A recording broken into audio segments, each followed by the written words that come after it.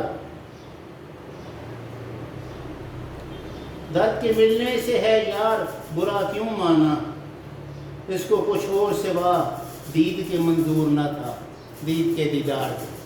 کہتا ہے کہ میرے یار، میرے دوست، میرے محبوب، میں تمہیں ملنے آیا ہوں، میرا کوئی کام نہیں ہے تم سے، میرا کوئی لین دین اور نہیں ہے تم سے، تم کیوں پریشان ہو گے، تم کیوں برا مان رہے ہو؟ یقین کرو میں صرف تمہاری دید کی خاطر آیا ہوں، میں تمہارے دیدار کی خاطر آیا ہوں، مجھے اور کوئی بھوک نہیں ہے، بس مجھے ایک ہی بھوک ہے تیری دید کی، بس اس کے لیے میں آیا ہوں۔ تم برا کیوں مان رہا ہے؟ تم برا نہ مان، میں صرف تیری دید کی خاطر آیا ہوں۔ یہ غزل تھی خواجہ میر درد کی۔ میں امید کرتا ہوں کہ آپ اسے لائک بھی کریں گے اور اس چینل کو شیئر بھی کریں گے اور سبسکرائب بھی کریں گے۔ اللہ تعالیٰ آپ کا حامی و ناصر ہو۔ اللہ حافظ۔